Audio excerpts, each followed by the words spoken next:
The arguments between Jesus and the Pharisees have reached a peak point or a peak moment, the climax.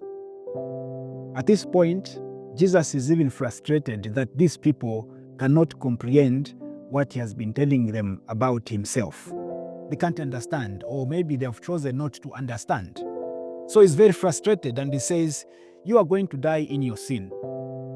And he tells them that their thinking is of this world, is of below.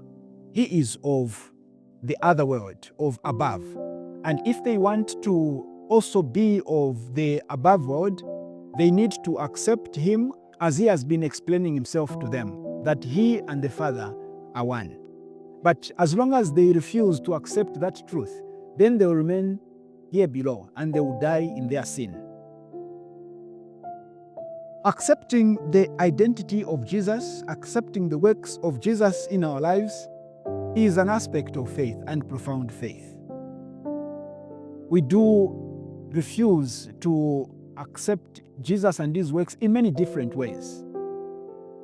When we claim to be Christian and yet our ways are different from what we claim, that is also one of the ways in which we refuse to be aligned with Jesus, and therefore we shall die in that sin.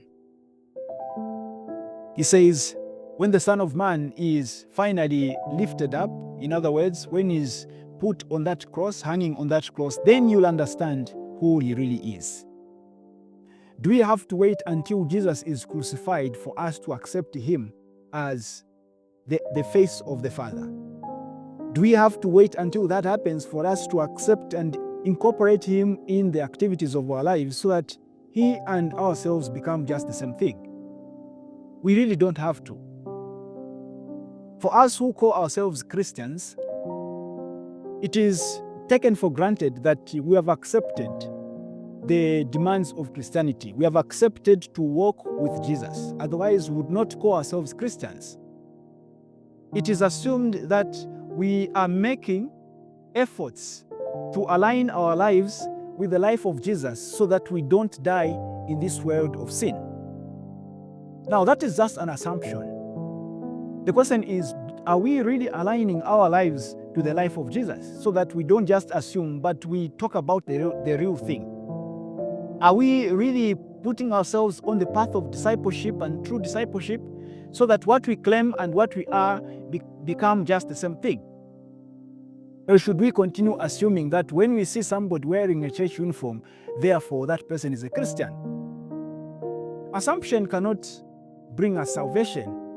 What can bring us salvation and what will make us be saved is authenticity, reality. To die in the world of sin is the same thing as detaching ourselves from the divine life and refusing to accept Jesus as the face of the Father. Do we want to remain here on earth and die in this world of sin, or do we want to cross over to that other world, the world where salvation awaits us? It is a decision that each one has to make or can make. Otherwise, we are not different from the Pharisees who have chosen not to accept Jesus in their life. They have their own way of doing things, and that is the way that they want to follow, not what Jesus is saying, not what Jesus is telling them. Do you also have your own way of doing things? Have you mapped for yourself a path that you want to tread, different from what God has prepared for you? Are you making your own world where you want to exist with your own definition of happiness? Or are you aligning that world you are creating for yourself with the world that God has created for you? God has given us the faculties of being co-creators. And it is not wrong for one to make plans for themselves. But it is important that as we make plans for ourselves, as we create that small world for ourselves, that is aligned with what God has given us. We can say that there is a master plan. There's a master plan. And within that master plan, the divine plan, we should put our own small plans.